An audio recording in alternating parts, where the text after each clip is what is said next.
do canal e hoje, nas dicas de escrita, eu vou recomendar para vocês 4 livros teóricos sobre escrita. Para quem não me segue nas redes sociais, aproveita para seguir agora, mas lá no Instagram eu fiz uma enquete perguntando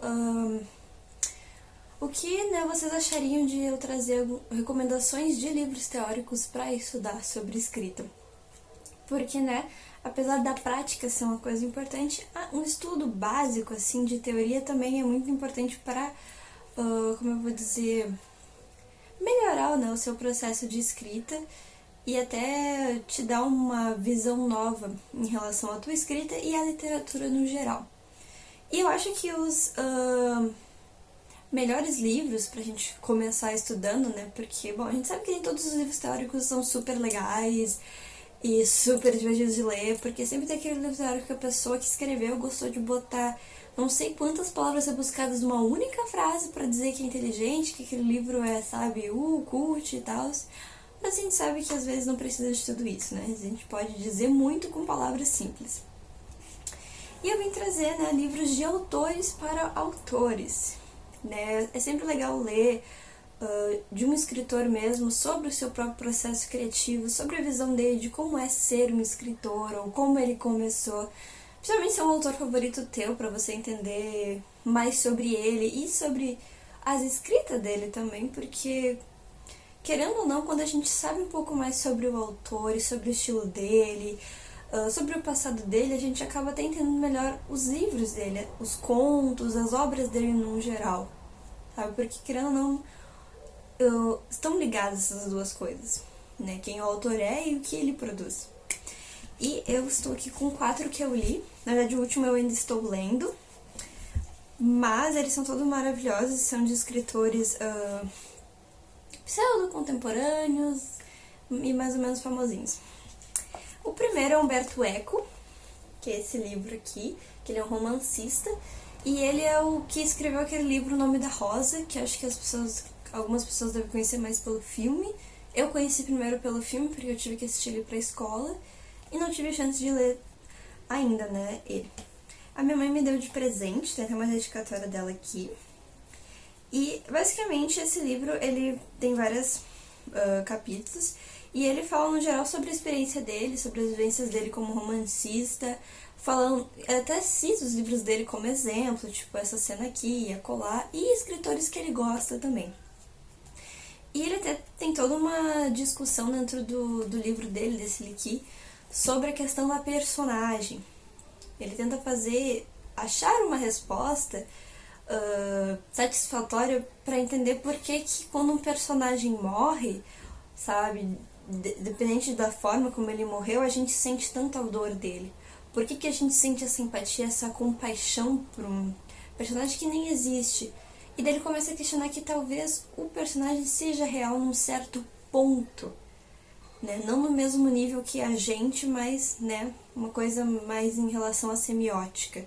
E daí ele fala um pouco sobre a teoria da semiótica também, e entre outras coisas. E eu achei uma discussão muito legal, porque eu tenho uma relação com meus personagens que pra mim eles não são meros produtos de criação, mas são reais pra mim num certo nível. Eles são minhas criações, minhas criaturas, e de certa forma até meus filhos, Eu tenho um carinho, uma conexão muito forte com eles. Tanto que quando eu faço ele sofrer dentro da história, eu sinto também, Então, foi uma parte muito legal pra mim, até pra eu pensar sobre isso. Porém, é um assunto filosófico bem até complexo e dá um nó na cabeça, mas igual é ainda divertido ter essa visão diferente. O outro é do Charles Kifler, que se chama Para Ser Escritor. Esse eu ganhei da minha tia, se eu não me engano. E ele é composto de mini ensaios, E ele fala sobre várias questões escritas, sobre criação, sobre o plágio. Até fala um pouco sobre haikai, sobre paixões literárias. Eu tô lendo aqui os títulos para dar um exemplo para vocês. Tem um que ele fala sobre a questão do autor mesmo, a diferença entre escritor e autor ele fala também. E várias coisas, fala sobre a experiência dele, sobre lançamentos, sobre como foi quando ele escreveu o primeiro livro e lançou ele. Inclusive, ele conheceu o Mário Quintana foi lá ver ele no primeiro lançamento dele, fala das dicas que ele, né, recebeu, fala de oficina literária. Várias questões desse universo e do mundo da escrita, né, que quando você entra nele, várias coisas vêm junto na bagagem, né. Então tem várias questões éticas, filosóficas, de criação e tudo mais que ele discute através do ponto de vista dele e de escritores que ele também leu. E eu acho que é bacana porque nos dá uma nova visão, né, sobre esse meio literário que nós, escritores, né, estamos adentrando aos poucos, nós contemporâneos novos, que estamos trilhando a nossa estrada. E eu acho que é legal, tipo, a gente ler a experiência de um escritor que já tá há muitos anos nesse ramo. O outro também é do Charles Kifler, mas esse é diferente. Esse se chama Poética do Conto. E basicamente ele discute sobre esse gênero que é o conto. Esse gênero tão complexo que às vezes as pessoas têm uma dificuldade de criar uma definição pra ele, né? Quando vão conversar sobre o conto, falar sobre ele, tipo, o conto é isso, isso, isso. Né? Porque ele às vezes alguns contos se assemelham ao romance, etc. E tem várias formas de escrever um conto. Então ele discute bastante sobre isso, trazendo 4 escritores diferentes. O Cortázar, o Edgar Allan Poe, calma, eu tenho que lembrar como é que o nome desse homem. Nathaniel Hawthorne, que é um escritor da mesma época do Edgar. E também o Jorge Luis Borges. E ele traz esses 4 autores falando dos ensaios que eles mesmos escreveram acerca da criação, também fala um pouco sobre a vida deles e analisa essas ligações entre eles, porque são 4 escritores que vieram de épocas diferentes, né? Mas têm as suas semelhanças e visões parecidas com o conto. Então, o Cortázar admira Edgar Allan Poe ao mesmo tempo que o Luis Borges admira o Nathaniel. Então ele faz toda uma análise acerca disso, de vários elementos e como eles viam e se interagiam com essa criação que é o conto. E também uma coisa muito legal que ele fala é sobre como os estilos se repetem, mas em formas diferentes, por causa dessas semelhanças que esses 4 autores possuem entre um e outro. E eu acho que é bem bacana, né? Se você quiser saber um pouco mais sobre contos, sobre essa escrita específica, eu acho que é um livro muito bom para esse tipo de estudo. Aí lá a gente vai passar para a parte da poesia, que é um livro que eu ganhei de presente de uma amiga da minha mãe, que é a Autobiografia Poética e Outros Textos, do poeta Ferreira Goulart.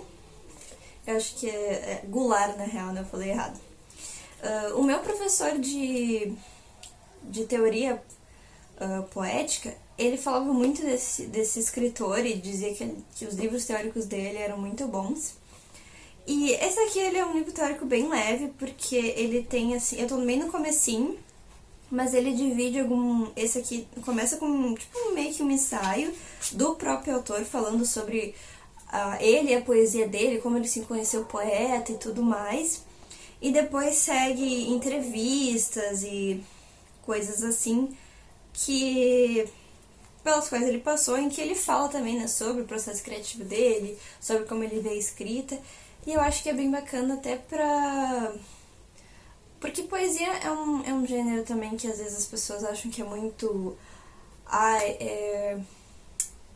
Eu vou usar a palavra cult, porque eu não perdi a outra palavra que eu queria usar.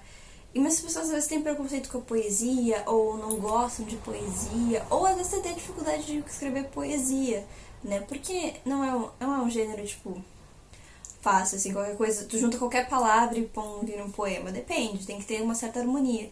E eu acho que é legal começar estudando a partir de um poeta, né, que fez o seu nome nesse gênero, para entender melhor sobre as funcionalidades da poesia e até você entender um pouco mais como funciona a estrutura e criar uma visão diferente sobre esse gênero, né, tão... não vou dizer idolatrado, mas as pessoas veem tipo, ele lá em cima, sabe? Enfim, são esses 4 livros que eu tinha pra recomendar pra vocês. Espero que esse vídeo tenha sido útil e que esses livros sejam úteis pra vocês de alguma forma, jovens escritores como eu.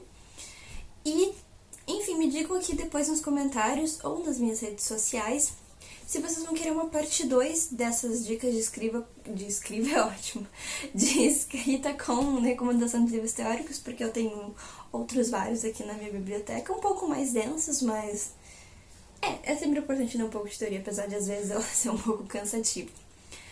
Curtam, compartilhem esse vídeo com seus amigos, se inscrevam no canal e ativem o sininho para não perder nenhum vídeo, porque toda semana, às quintas-feiras, às 5 horas, teremos vídeo novo aqui no canal. E não esqueçam de me seguir nas redes sociais também para ficar por dentro das novidades, ler os meus textos, etc, etc, etc. Um beijo grande no coração de todos vocês e uma boa noite.